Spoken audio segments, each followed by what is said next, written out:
Dear student, তোমরা দেখছো বেতরারি সাফল্য একাডেমি। আজ আমরা চলে এসেছি মাধ্যমিকের একটি প্রতিবেদন রচনা লেখার নিয়ম কিভাবে লিখতে হয় সেটা আজ আমরা তোমাদের দেখিয়ে দেবো। ঠিক আছে, তোমরা সম্পূর্ণ ভিডিওটি দেখতে থাকো। 1 মিনিটের মধ্যেই তোমরা সব কিছু শিখিয়ে যাবে। দেখো এখানে একটা প্রতিবেদন রচনার নমুনা দেখো আমরা দিয়ে দিয়েছি। দেখো এখানে লেখা আছে, দেখো সমাজে ক্রমবর্ধমান দুর্নীতি সম্পর্কে একটি প্রতিবেদন রচনা। এটা লেখার নিয়ম কি, যখন তোমরা কোনো একটা প্রতিবেদন রচনা লিখবে তখন এইরকমভাবে একটা সাদা খাতায় তোমরা আগে পুরো পেজটাই তোমরা লিখবে।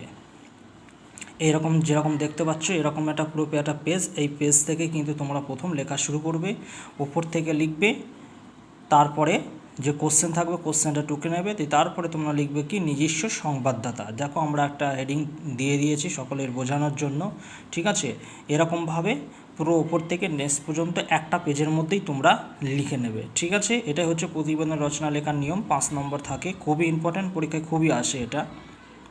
দেখো এখানে একটা প্রতিবেদন রচনার আমরা একটা নমুনা প্রশ্ন দিয়েছি সকলের বোঝার জন্য। দেখো এখানে তোমরা দেখে নিও। ঠিক আছে, তোমরা দেখে নিও এটা প্রত্যেকে। এরকম সুন্দর সুন্দর ভিডিও পেতে এই বেতরারি সাফল্য একাডেমি চ্যানেলটি অতি অবশ্যই সাবস্ক্রাইব করে পাশে থাকা বেল আইকনটি প্রেস করে রেখো, যাতে পরবর্তী ভিডিওটি আপলোড করার সঙ্গে সঙ্গেই তোমাদের কাছে পৌঁছে যাবে।